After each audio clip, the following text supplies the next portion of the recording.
Hello, you're listening to Me and Paranormal You with your host, Ryan Singer. Because it's more fun to believe.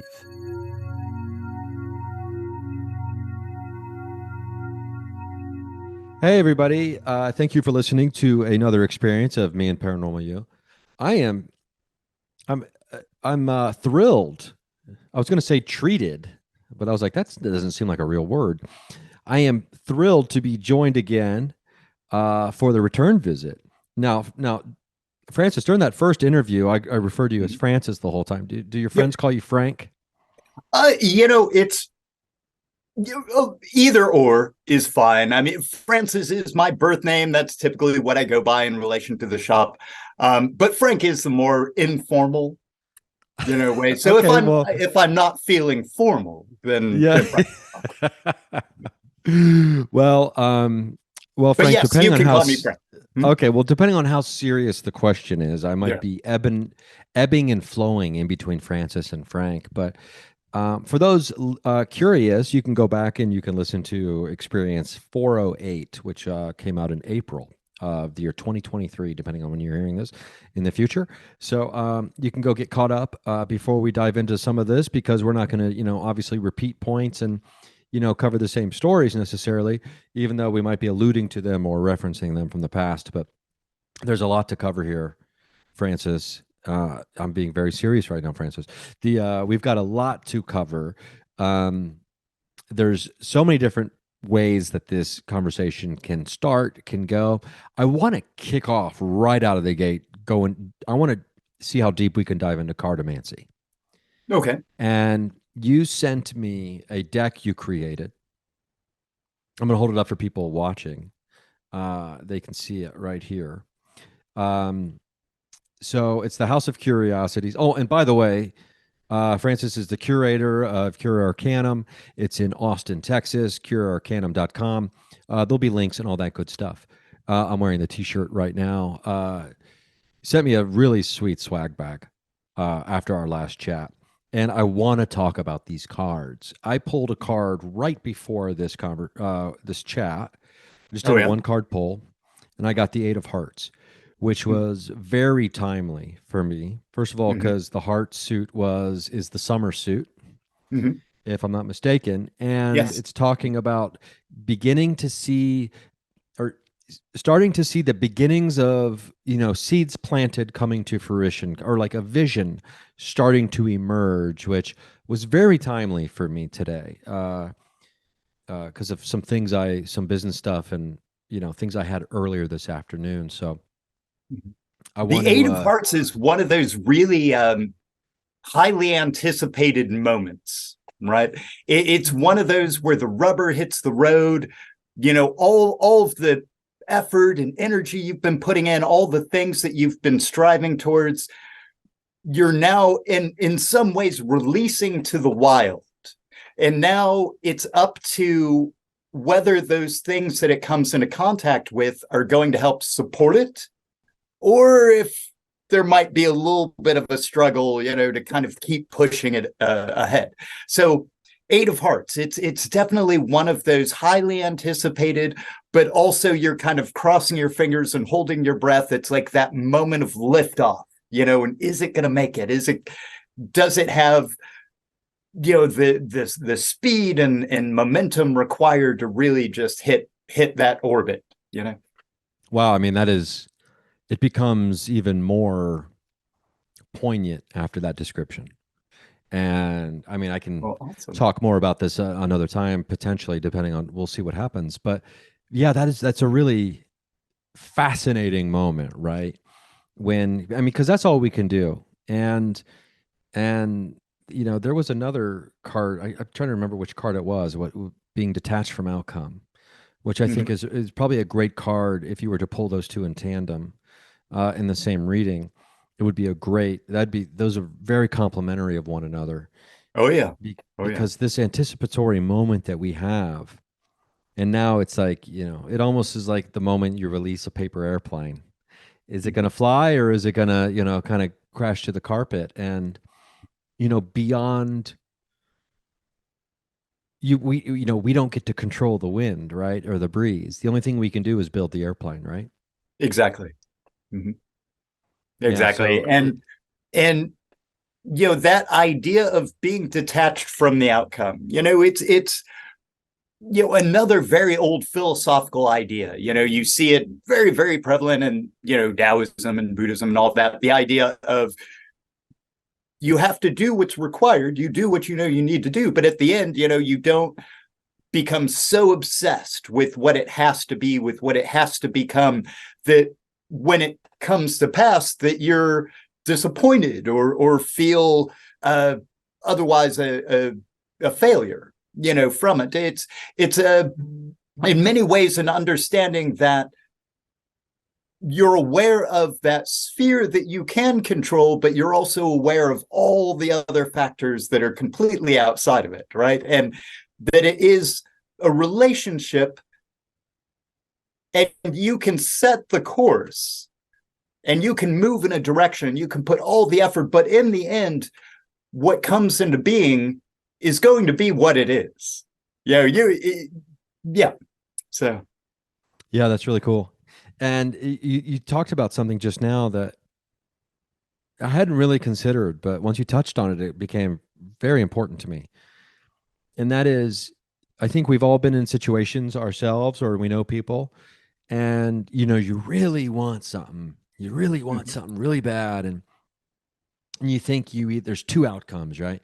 You either get it, yeah, mhm. or you don't. Oh, but what you've mentioned here has made me think of a third alternative, which, in my opinion, would be even worse than the not getting it. And that is getting it and yet being disappointed because we were so rigid and Mhm. our expectation of what it meant to get it and what it was supposed to be when we did get it. And I think a lot of people experience this when they have extreme success and realize that they're still unhappy, right? Like the money didn't solve the things, the fame didn't solve the things. And because it's not what we expected or what we, so we're very disappointed in succeeding, which seems wild to try to conceive. Absolutely. And it is something that you hear about time and time again, that these people that you look at and accomplish these great things, you're like, wow, how amazing and astounding that they did that. But at the same time, all they see is what they didn't do, what they haven't accomplished, what they, how much is left, and how far off the mark from what maybe their original intent was. It's that, no, sure, there is a certain virtue in a degree of dissatisfaction, because it makes us continue to try and push things a little bit more. But at the same time, if it's just such a overshadowing thing, that you neglect the success that you have had, and because we think of learning from our failures, but we also learn from the things that we succeed at. And if we don't acknowledge that, if we don't pay attention to it, then we don't know what those things are we should be repeating, in the future as well. So it's a very thin blade to walk down. Yeah, for sure. Yeah. Indeed. Regarding cartomancy Mm-hmm. and the thin blades, when I think of a deck of thin blades Mm-hmm. represented by these cards. Um, the deck that you've created, 32 cards, right? And we touched a little bit about cartomancy and the origins of the deck, where you originally were trying to, if I'm not mistaken, create a tarot deck. Is what you were thinking, maybe, and then you Yeah. decided, you know what, I'm gonna go cartomancy with this, Mm-hmm. and I want to kind of go deeper into the art of and the craft of cartomancy, and Mm-hmm. from your perspective specifically, and how you incorporate it, and the difference for you in utilizing this as a divination tool as opposed to like a classic Rider Waite tarot deck or any other tarot deck for that matter. Mm-hmm. Yeah. So when I first started on it, like you were saying, it was going to be a tarot deck, but I had studied tarot and the symbology behind it and the archetypes behind it so much that anytime that I sat down to illustrate something, I found myself just rehashing the same symbology. And the thing that was great about Cartomancy is it's just playing cards, so no pictorial language. I didn't feel like I was working against anything or some fixed idea of what I had of what it should be. Speaking of fixed ideas. So this kind of gave me a open playing field. Plus, in the French method of cartomancy, it only has a 32 card deck, which means a lot less to draw. So, win-win. Yeah, I guess that's. I mean, I wasn't even really considering Yeah. the 50. That old. You want to play 52 card pickup, and people are like, "What's that?" Sure, I'll play, and then they throw the cards down. So yeah, so it's 20 less cards than. Mhm. I guess what would that be considered? The Egyptian deck or the modern deck, or what would we The, call that? well, I'm going to pronounce it incorrectly because I'm American and I pronounce everything incorrectly. But I believe it's something like a Paquette deck is the Oh, 32 okay. cards. And, please feel free to correct me on that. I'm, like I said, always pronouncing things incorrectly. But basically what you have in the deck then is the ace, king, queen, knave, 7, 8, 9, 10 of the four suits. Which for me, even numerically and then transitioning it pictorially, really transferred very nicely as far as some fundamental meanings. So it was a really good method and way that the 32 cards were already kind of broken out to be able to build on top of. So I could ramble for, about 4 weeks for that one. Okay. So that's how long that class is. So, Oh yeah. So you offer the cartomancy class yep. at the House of Curiosities there. I want to talk about the foundation that you touched on and how it really it really resonated with you. It sounds like having the 4 by 8, Mm-hmm. and I'm curious what that more specifically what that means for you, or why.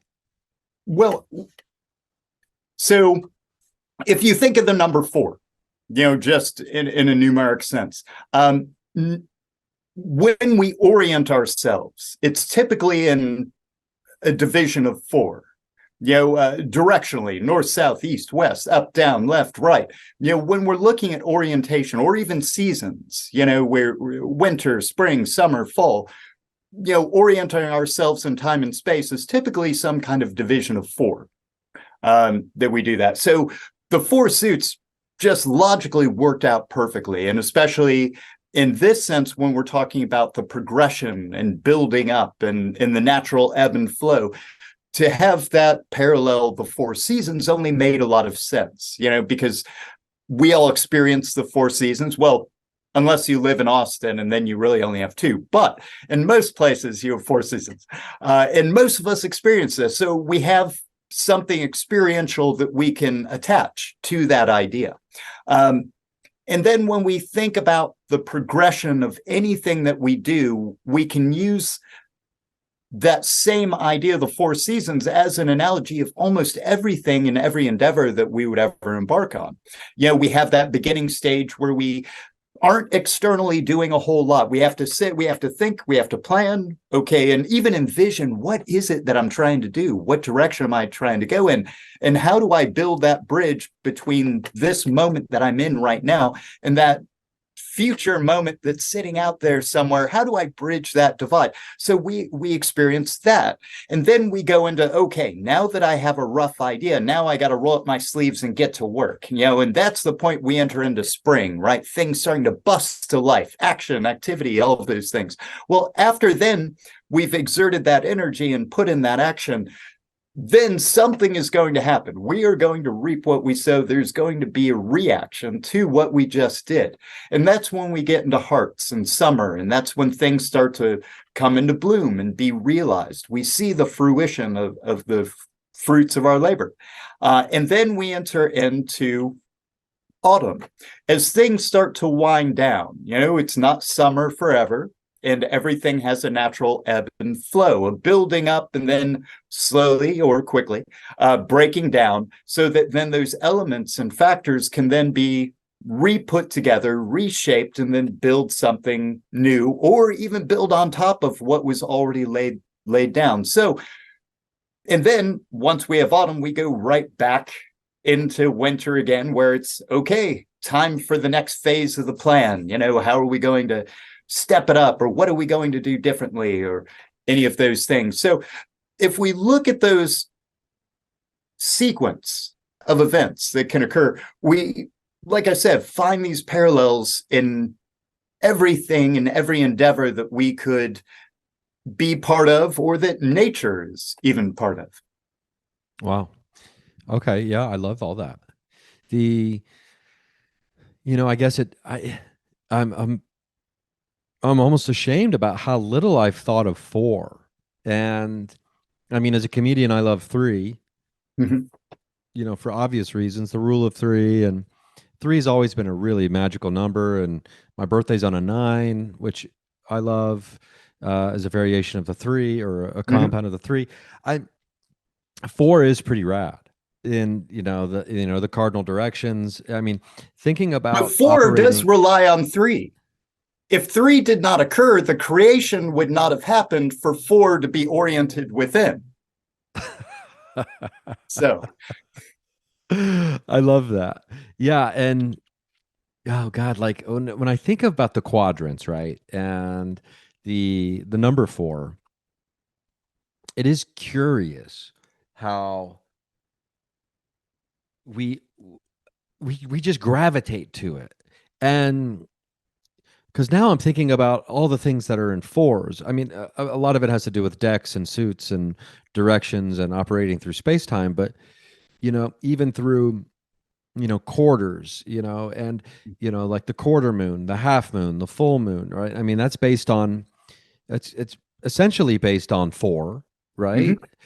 The measurement of the moon and the seasons and everything else. And it's just like, oh man, I mean, I guess there's four phases of life, and depending on Yeah. how long Mhm. you live, you hopefully you get to get the seasons of life, all four of them. Unfortunately, some people don't, or they're much.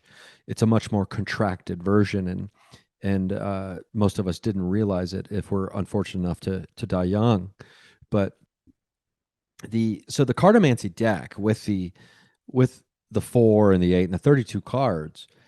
So I'm guessing, like, with this foundation of the four and the way we're looking at and the way it correlates, and you know it seems like a great tool to reflect back and to use to represent what might be and what is in our lives.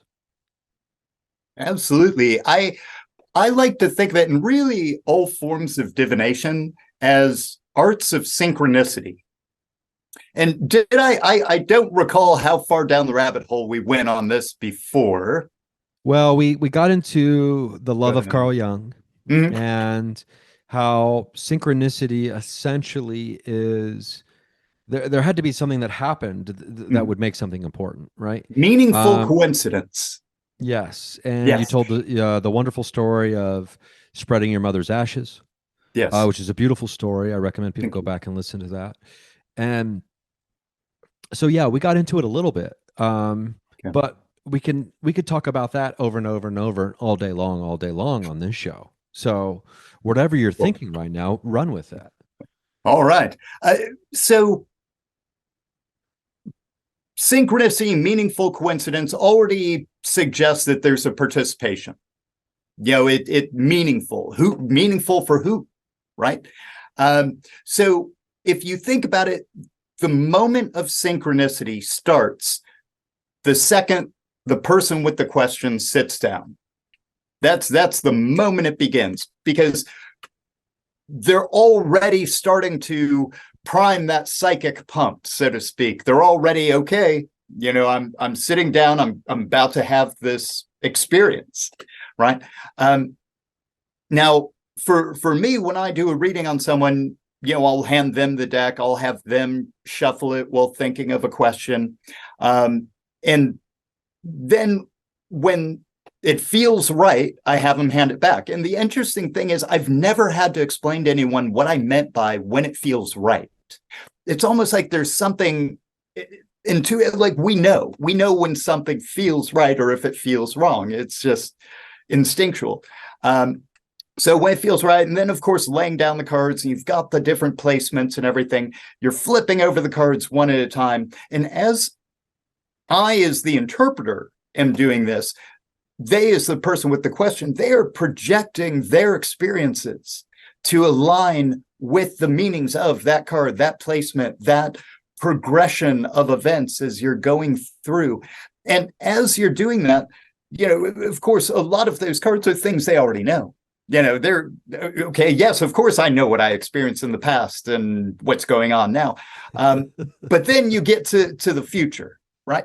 And that's where things get really, really interesting because, I always make a point of telling people, don't think of this as some kind of prognosticating telescope, into some unknown future.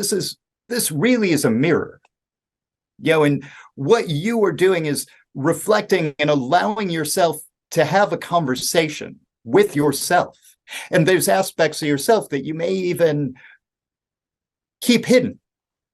And that's the things that are coming out. And by the time you hit that future card, that's when things get really interesting, because that's when I think the unconscious really has an opportunity to really make itself known.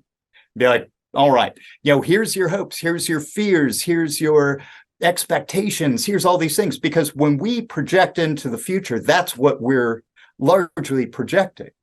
And when you flip over that card revealing, future, again, I always make a point of stating, this is not set in stone. The future is something that's always in flux. Everything that we do right now is increasing or decreasing the various possibilities and probabilities, so that it's almost like adding to their gravitational pull or taking it away.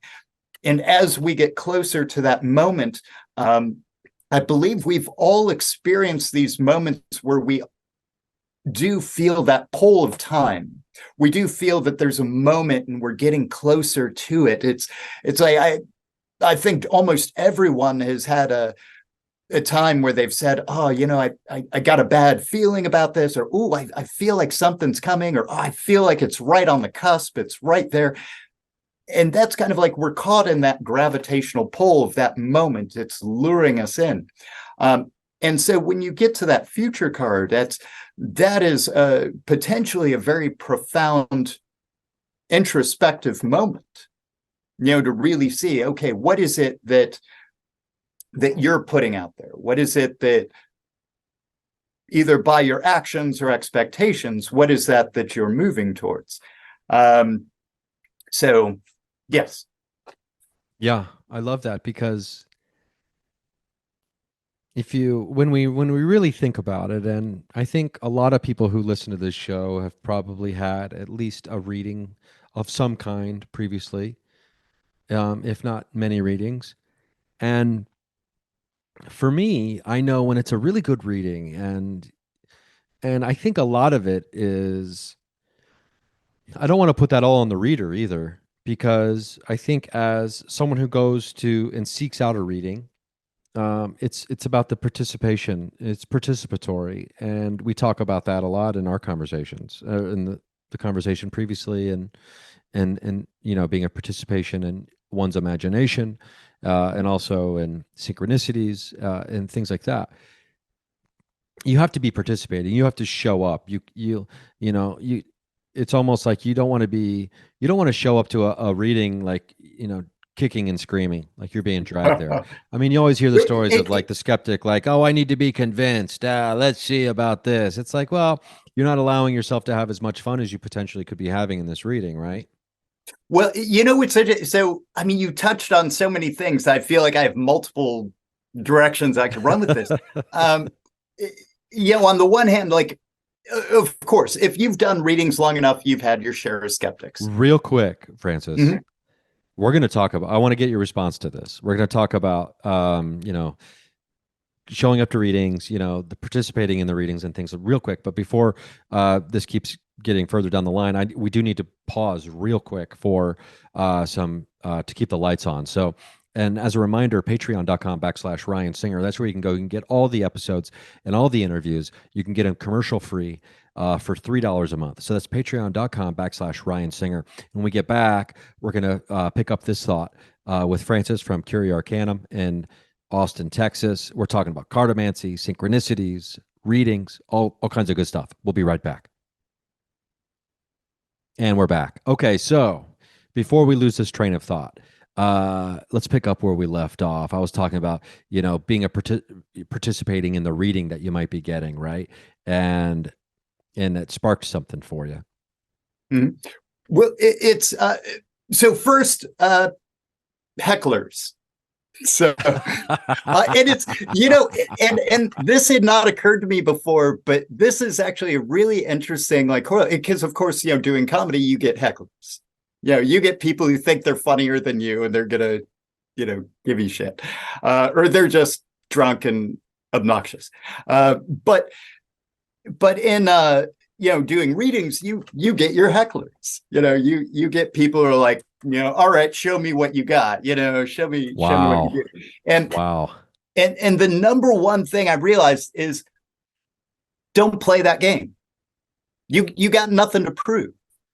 So if anybody, in those times when I have had people who've kind of approached me like that, I've been like, I mean, this is going to be what you bring to it. And if you really want a reading, let's do it. But if you just kind of want to, do something else, that's cool too. But just so you know, you're not actually going to get a reading. It's so Yeah. What do you want to do? And I kind of leave it up to them. And I've noticed 9 times out of 10, they seem to turn right around. Okay, let's do it. But the other thing that I want to touch on that you mentioned was about showing up. And I think this goes, not only for divination, but it could be applicable to, any kind of ritual, magic, or ceremony, or anything. You got to show up. This isn't something that happens to you. This is something you participate in, right? And I've noticed that, like, a perfect example, if I'm at, say, like an event where there's a lot of people, and typically those readings are fairly brief and you get a lot of people coming through. But in those types of situations, it's easier for the person you're doing the reading on to become distracted. And I've noticed many, many times a person will sit down, they'll have their friends right there with you. I'll hand them the cards for them to shuffle and think of their question. And inevitably what ends up happening is they'll take the cards, they'll start shuffling, they'll talk to their friends. Oh yeah, where are we going to eat after this? And what are we doing? And blah, blah. I guess I've been shuffling long enough. Here you go. And I will tell you, without fail, those readings end up becoming just totally random spaghetti. Which to me reinforced that synchronicity is a something, and you have to be there, you have to show up, you have to participate so that synchronicity happens. Because if the attention isn't there, if you're not showing up, if you're not a participant, then what you end up getting is just random gobbledygook. This is one of those like lightning bolt moments where I get like all jacked up thinking about it. Because it's like you have an opportunity here, and whether it's getting a reading or you're at a comedy show, it's like, okay, you can sit there and heckle, or we have an opportunity here to try to have something special happen. And we can all get on board and we can all come together as a group, and who knows, something magical might happen. And and I know I'll do my best to try to make sure that does happen. And usually with the right intention, it will. And it's so much so with a reading as well. It's like I could just imagine just being like, okay, you have an opportunity here to gain some real insight, to participate in one of the ancient arts, to get a glimpse of past, present, future in a way that you don't normally get in your day-to-day life. It's this opportunity for something magical to happen. And are you going to take it, Or are you going to make fun of it because you're scared of what it might show you? Well, that's it, isn't it? I mean, we're all very protective of ourselves, but Yeah, yeah. Well, but not me, not me. Well, no, not me, not me. Like, no, but yes, like I don't 100%. know what. Yeah, I, 100%. We're all so protective of ourselves that it prevents us from really experiencing and enjoying the fullness of our life at times. Absolutely, and that's I think one of the truly magical things about what you do is because I've watched some of your acts, and you're not just supplying escapism. Escapism might be an element to it, but you're also doing it in such a way that gives the audience something to think about and also the opportunity for a transcendent moment, a moment where they will leave a little bit different than who they were when they first sat down.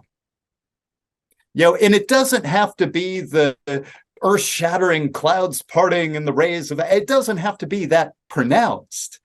Just the idea is that something shifted, something changed during that experience. And correct me if I'm wrong, I think that's kind of what you're driving at as well, is hey, we've got this opportunity. And are you going to avail yourself of it? If you become a participant in this synchronistic moment, then I will do my best to guide this in such a way that at the end you do have something shifts for you in a good way, right? That it either expands the way that you see and think and feel about things and just a little bit more, or it could be that life-shattering, like, oh my God, I never thought of it that way, and that explains so much, kind of a thing.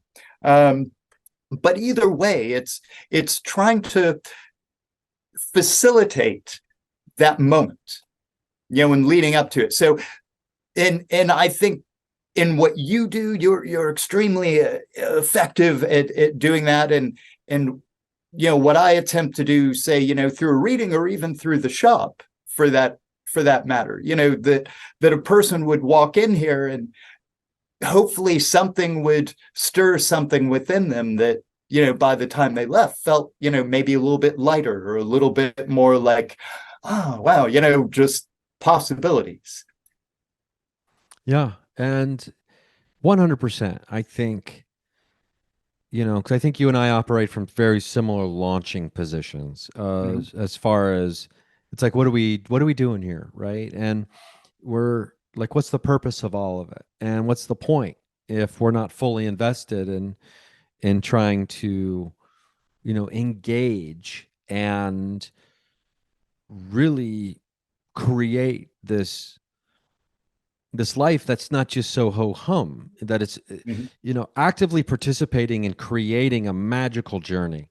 And because and when you're describing all of this, it made me think of, like, almost being like, hey, like if I'm having an audience that's not necessarily on board, and there's so many different factors that can go into such a thing as, and the most simple and obvious is the too much consumption of alcohol, which is a huge component of comedy when it comes to crowds. And but it's almost like you want to have this moment. It's like, hey, listen, we're gonna go on. We can have a really fun magical night, and it's like you have an opportunity. I'm going to be going on my magical journey. I was on one before I got here, and I'll be continuing on mine after I leave this space.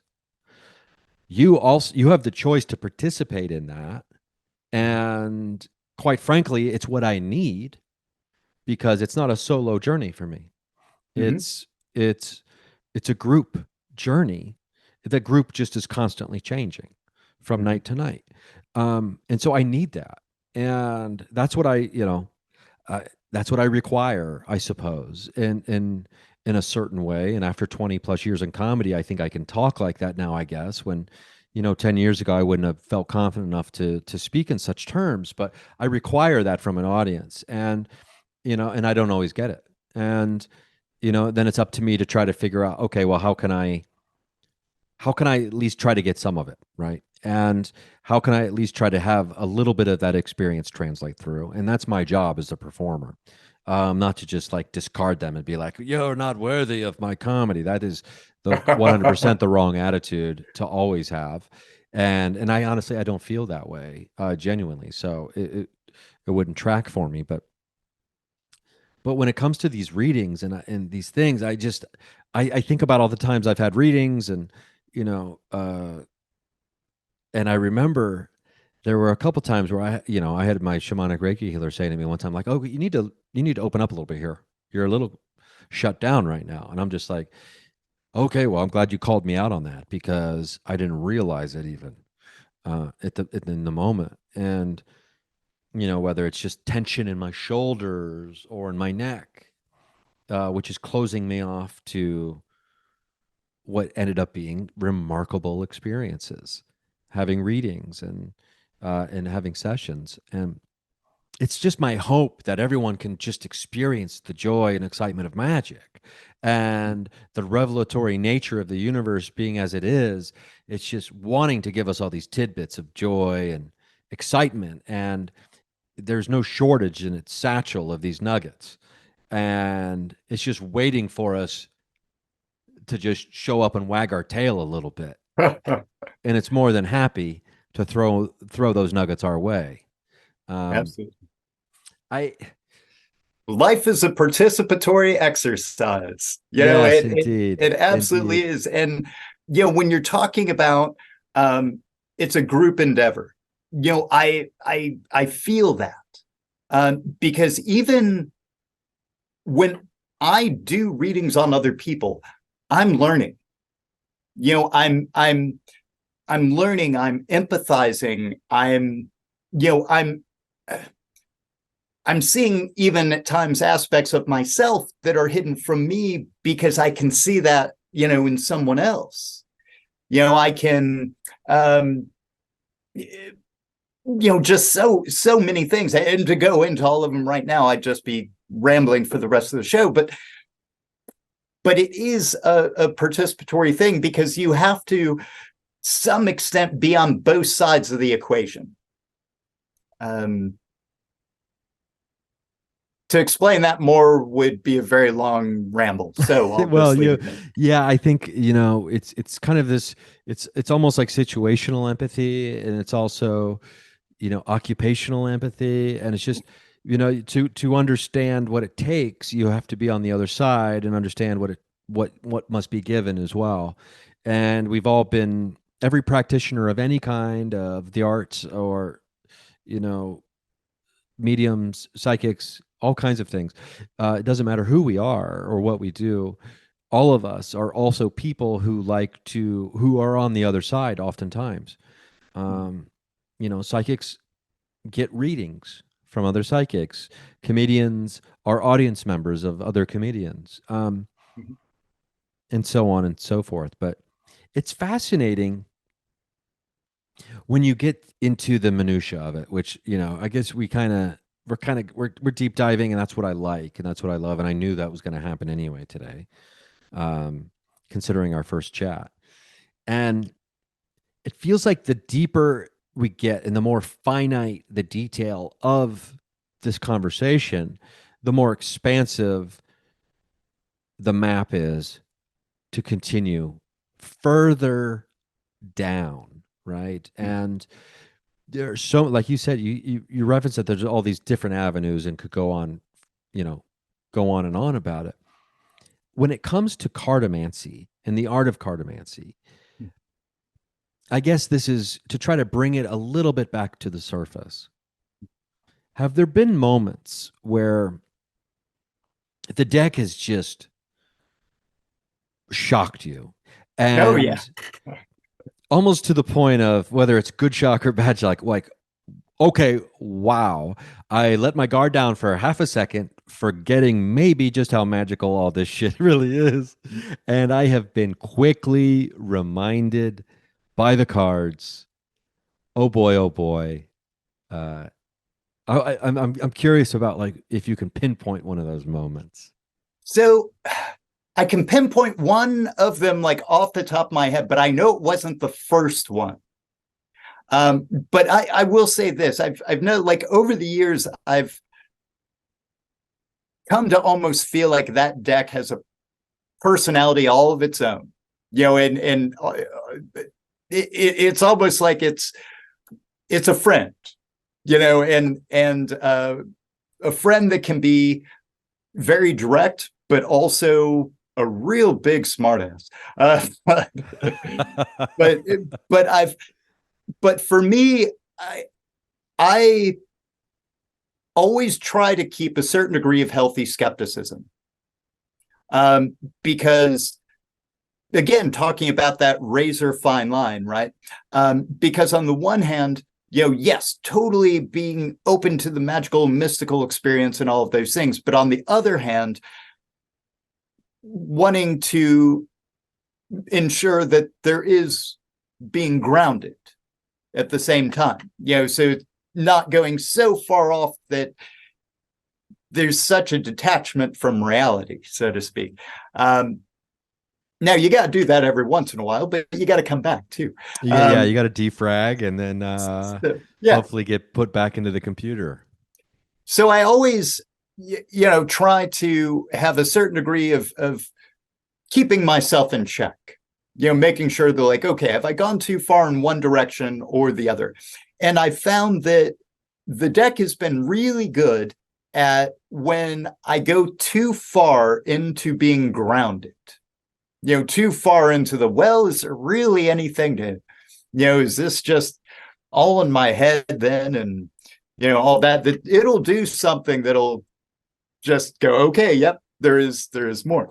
Now, of course, well, that's a whole nother topic, but the time in particular that comes to mind, like I said, it wasn't the first time, but it was a very pronounced moment where I was doing readings at an event, and there was a husband and a wife. And the wife sits down, very excited to get a reading. We go through the routine and get the reading, give the interpretation. Great. Gets to her husband, and her husband's apprehensive. He's not sure. He's not really into that kind of thing. He doesn't really believe in any of that stuff, and blah, blah, blah. And of course, in those situations, I don't pressure anything. I say, well, it's all in good fun, no pressure, but, hey, let's just see what happens. So he sits down and, we do the thing, thinks of his question, shuffles the cards. I lay out the cards, and he got the exact, and I mean, I shuffled the cards, he shuffled the cards. He got the exact same reading that his wife did. Like, exactly. The question, and normally I don't ask what the question is, and even in this case, I didn't find out specifics, but I look at both of them and I say, I don't know what this was about, but did both of you ask the same thing? And is it about something that both of you are pretty well equally tied into? And sure enough, it was. And they both got, again, the exact same spread. So, and in a big way, I felt like that was the deck, reminding me, hey, there's a little bit, I'm a participant in this too, don't forget. So yeah, it was definitely one of those moments. That's magic right there. And that's a beautiful example. I mean, I'm no mathematician, or statistician, but the odds, Probability. the Yeah. probability of such a thing, And that is by definition synchronicity, right? I mean, that is, but so it goes back to the idea of, is it all in your head, or is there something a little bit more? And again, that was another one of those moments of, yes, both, because it had to a certain degree be in their head because they had the question, they gave it meaning, they gave all that, but it really happened with them, with that intent, with those ideas, with those experiences. Then connecting that to the cards became that participant in that synchronistic moment to go, and I'm giving you this the same as well. Wow, that's really cool. I want to talk more about synchronicities, and I want to talk more about opening ourselves up to this way of life, and what that means for us, and the implications and the ramifications, in some instances, I suppose, of doing such a thing. And I'm hanging out with Francis from Curia Arcanum, and located in Austin, Texas. You got to check out the shop. You got to get down there. We're going to be right back after a quick little break here. Just a reminder to all the patrons, patreon.com/Ryan Singer. $3 a month gets you commercial free. None of these ads, none of these pesky sales pitches about things that I have no idea. I have no idea what the commercials are, because I'm not reading them. So hopefully they're not too wild. And we'll be right back. But if you're a patron, you don't have to worry about it. So we'll be right back with Francis right after this. And we're back. I am so excited because from the moment we had our first chat, I was like, we're going to be doing this again real soon. Try to space it out a little bit, right? Um, and this is the perfect time to do it, because something that is occurring in my life right now is I'm on the float. I moved out of my apartment, moved my stuff into a storage unit. I've done that twice now in about 2 years. And I'm just on the road until for about 3 months total. And I am seeking out and exploring, as I usually do, but this time, and it seems it's in a hyper state of doing so. And I've had a lot of really amazing experiences, even in the last 4 days. We're talking about seeing lights in the sky, experiencing interaction with spirits or ghosts in haunted locations, having some great comedy shows.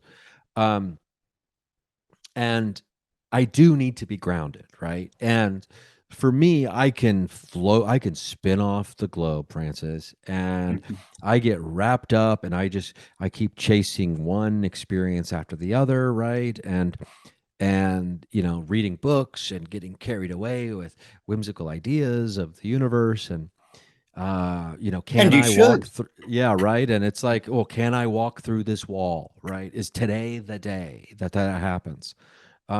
So it is important to be grounded from time to time, because I think it gives us the perspective that we need to truly appreciate the amazing when it's happening all around us.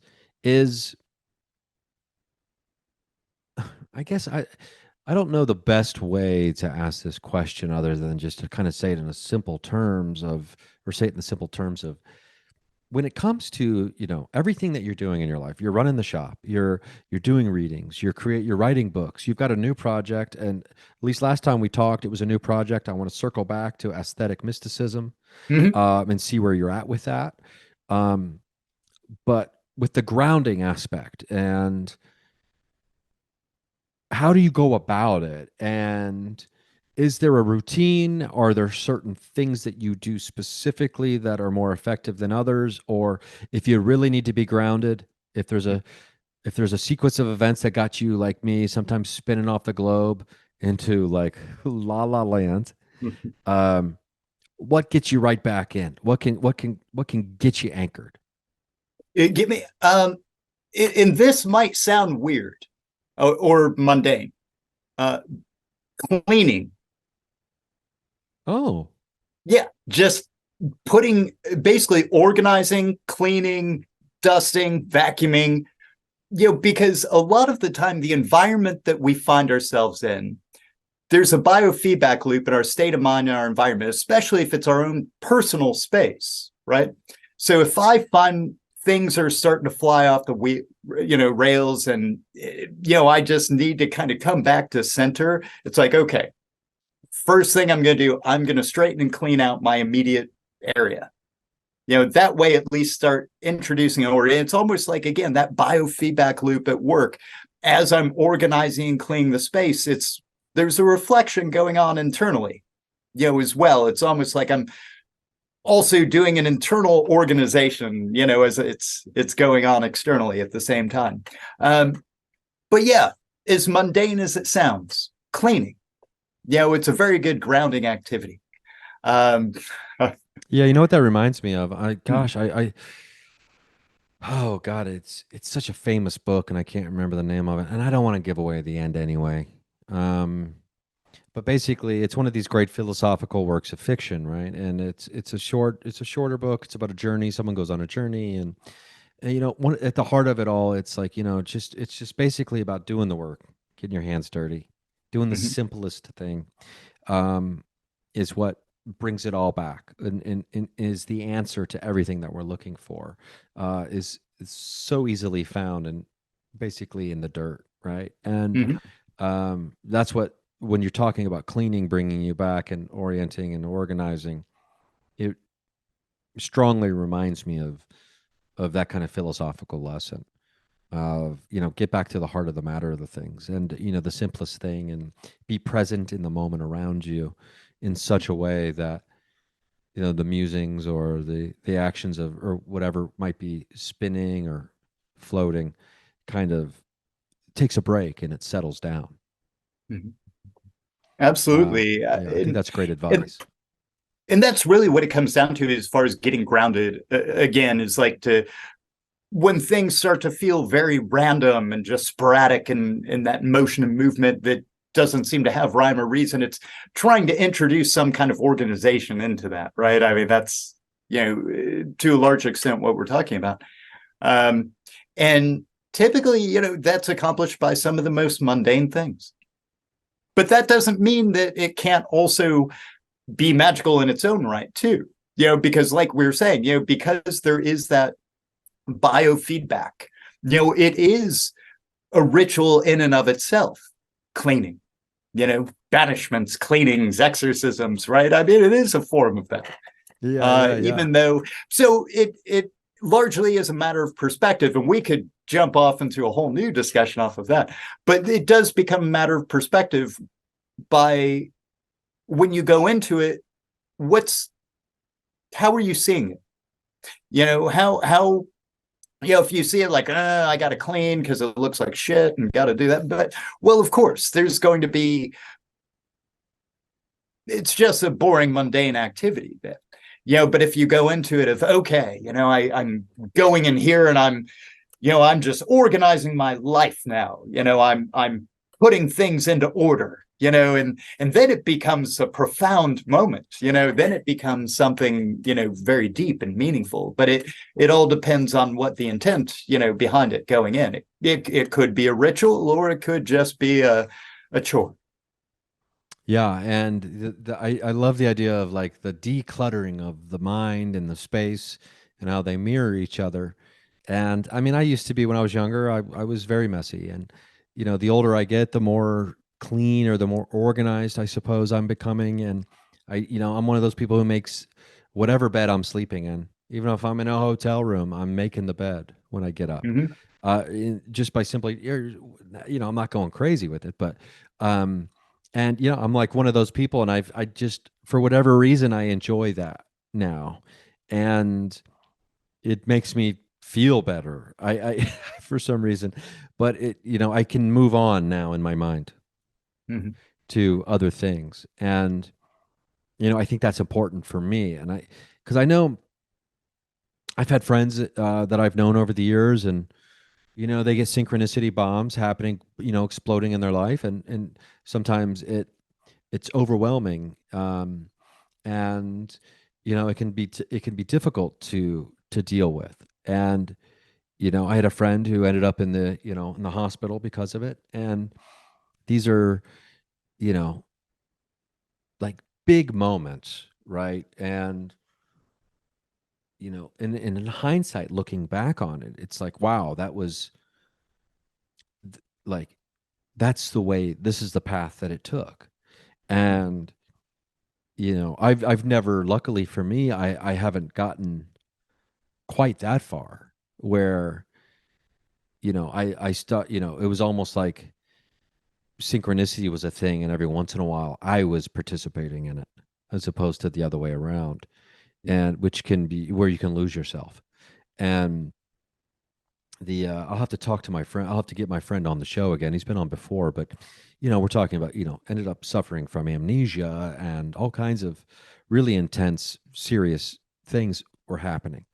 And So I think it is important to understand like the different ways that people, who are anchored and participate in this world find themselves, navigating the waters sometimes when they might get choppier than at other times.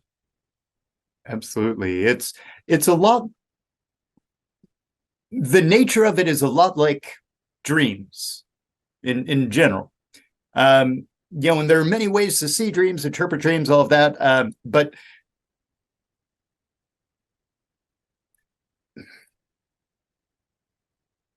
there's a million different ways to approach this, but most simply put, I think one of the things that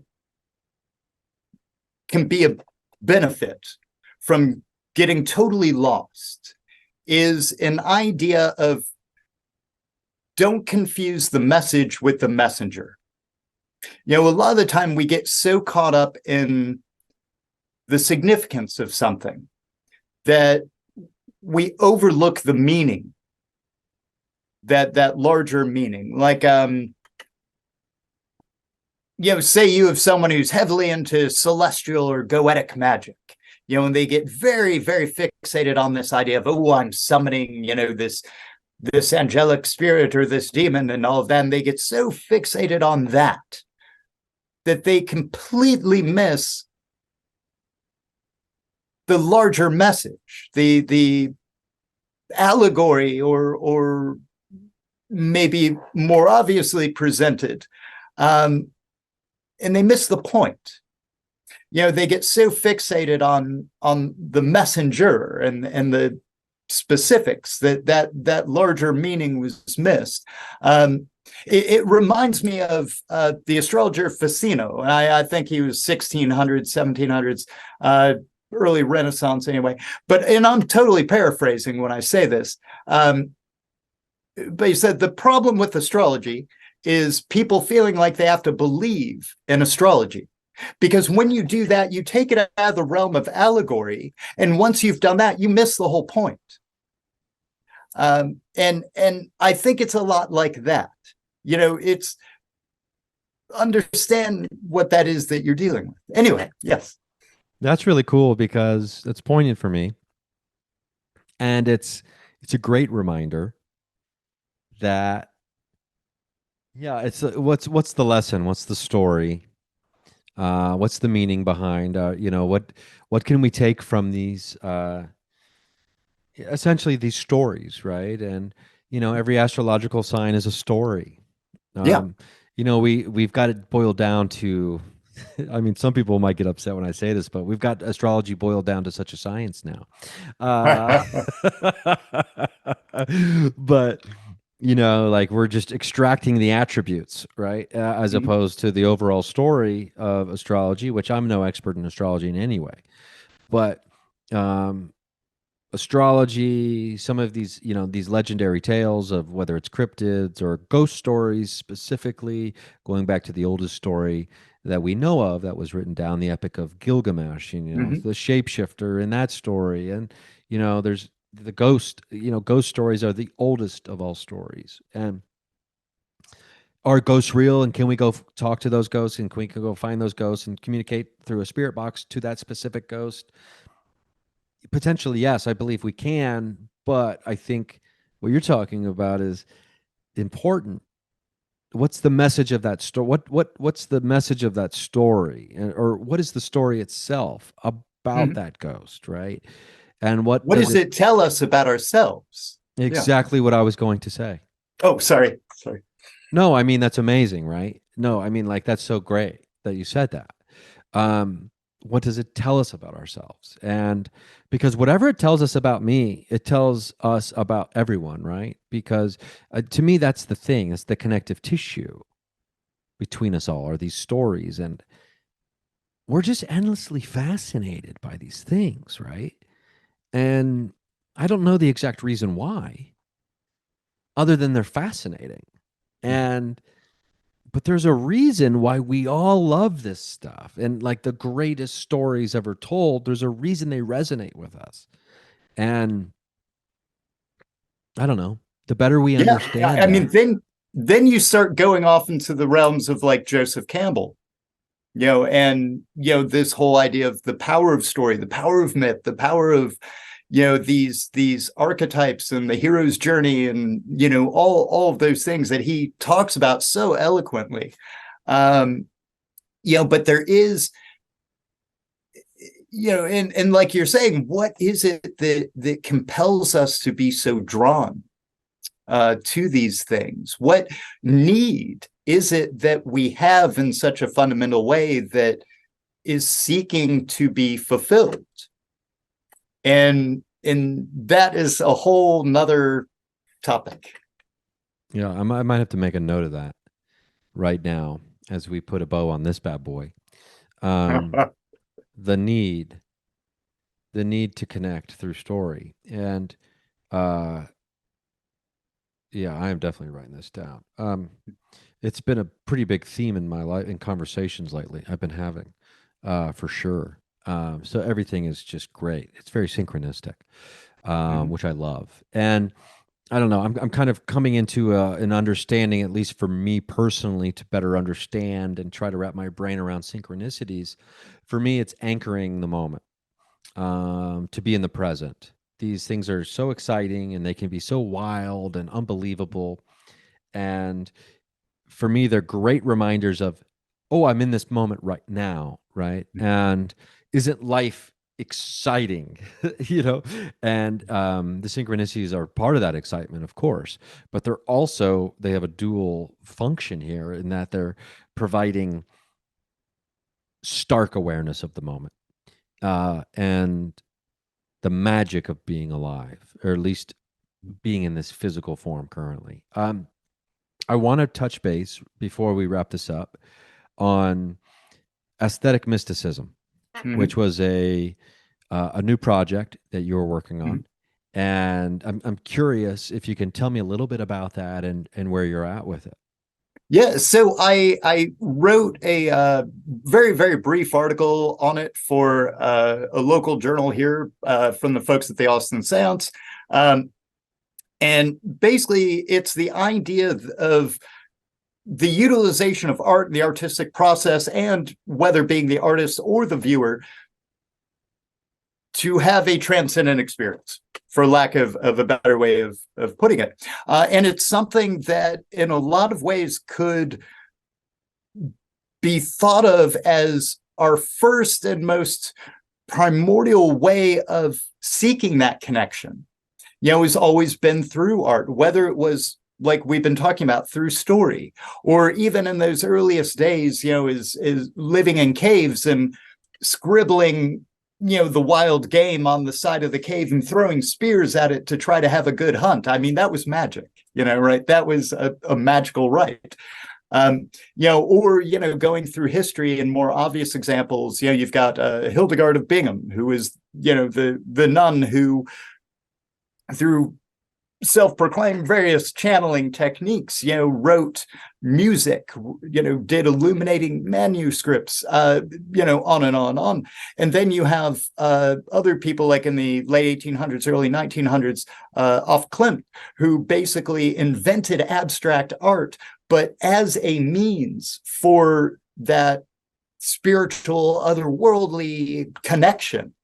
At first just channeling what would be like their spirit guides, ascended masters, whatever you want to call them, and then using automatic drawing to basically create the images and imagery. That I could ramble on for a while. And then, of course, you have Josephine Pelledan in France in the late 1800s with his series of art salons that he put on, the Salon Rose Croix, which for him was nothing more than an extension of kind of this magical order that he had created. But you could almost think of these art salons that he put on as initiations for the uninitiated. As they would come in, he would have, live music being played and tons of artists that he had curated, all, kind of to trigger that experience, that he had hoped for. So, time and time again throughout history, and even in any formal religion, how do we seek that connection? Through prayer, which is poetry, through song, which is song, through the construction of a mass, which really is a theurgical rite. I mean, here you are turning, the bread and wine into your deity. I mean, if that's not a theurgical rite, I don't know what is. But and what is that other than a play, a theater that you're doing?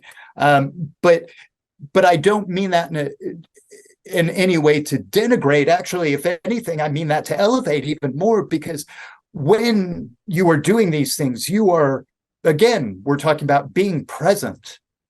So when you're doing these things and you're the artist, you are present, you're creating this. And when you are a viewer, imagine the songs that speak to you, that speak to your core, that speak to that part of your core that you're not used to being spoken to, right? You become present when that gets spoken to. And that's, again, all of these things. So art, is in a lot of ways, it is the great equalizer of all religious, spiritual, and otherwise traditions that have ever existed. Wow, this is not a small project. That sounds fascinating. Where are you with this? I mean, I'm basically writing a bit more of a book on it now, just kind of going in and doing some, I guess, for lack of a better way of putting it, historical case studies, on some key figures and movements throughout history that talk about it. And that'll basically be, about a third of it is kind of giving these examples. And then, another big chunk of it is more specific on how this can be expressed, how this can be incorporated into one's own life. And again, it's because it is art, there's no hard and fast rules. There's no like right way, wrong way to do it. In the end, it's, did you achieve what you were trying? Great. One thing, and I'll keep this as brief as I can. One thing that always gets me is when people do something artistic and then stamp it with, but I'm no artist. That always gets me, because it's like, you are, and it finally hit me what people meant when they said that. They were basically diminishing their technical skill. But art is not technical skill. That's craftsmanship. That's, just, the skill level. Art is just that, again, everybody has their own definition, but I think if I just mime it, you'll know what I mean. But but it's one of those things that, you feel, and to give you a perfect example, like, I grew up with a lot of punk music. It's not hard to do punk. I mean, we're not talking about a really advanced level of technical ability to be able to play some of these songs. Does that mean it's not art? Of course not. No, it's absolutely art. I mean, I've seen some of these bands just, go on stage and completely explode, and by the time they're done, I mean, they left it all out there. I mean, and that was like watching an atomic explosion practically. I mean, it was just so heartfelt, and and as a participant in the audience, I experienced that, and I experienced that with them, and that was art. So everyone is an artist. I love that. And I know for me, I still have hangups on that word sometimes and don't feel worthy of the title, et cetera, et cetera. You are an And artist. I am an artist, Yes. and it's been a life pursued, for sure, and a choice to accept that I am. And I agree with you. Everyone is. And yeah, there's a difference between craftsmanship and art. And, you know, and one can't help the other and vice versa, Oh, but sure. Yep. they aren't, they aren't necessary for each other, Mhm. for sure.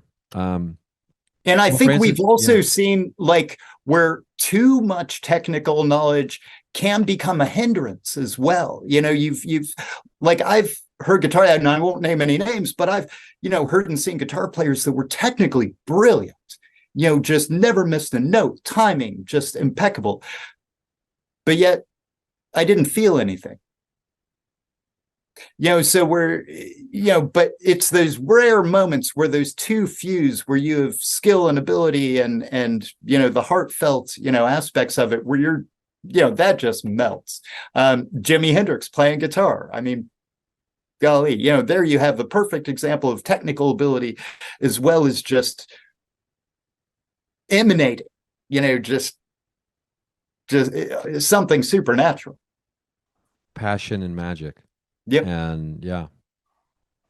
Well, I look forward to updates on ascetic mysticism. It sounds it's right up my alley. I love this. So Thank you. you'll have to keep me posted on all of this. And we'll have to do another chat when you're, wrapped up with it, maybe. I look forward to reading it. Let's remind people where they can find you on like Instagram, on the Mhm. internet, etc. Because I mean, we've got lowbrow high magic, which Mhm. is another great book that I've got of yours, and I've also got the um, oh, I mean, the an initiatory introduction to the magic of the curious and odd. And Yes. by the way, it's like parchment paper, right? Or that you this your handwriting is amazing. Oh, There was a nice little note with it. But I love this idea of the intimidation factor of getting into magic and of, you know, and I think as you put it, it's like, okay, well, I got this thing, but now what? Right. Um, for to better understand, to get like, because if you're new to magic or the occult practice or anything like that, and you just go pick up a grimoire, you're just like, okay, okay. Well, I guess it's going to sit on my shelf for a while because I have no idea what to do with this.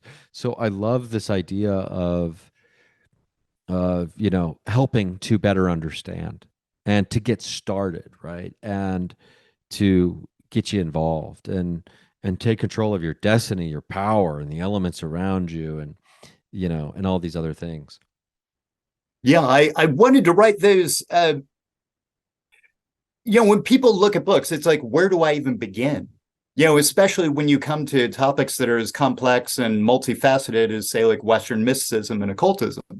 And a lot of people would ask, okay, what would you recommend? And I'd take a look at the books that were out there and I'd be like, well, you either get these really thick books, which are mostly just theory, or you get medium-sized books but are heavily skewed towards like one tradition, one very specific view of it.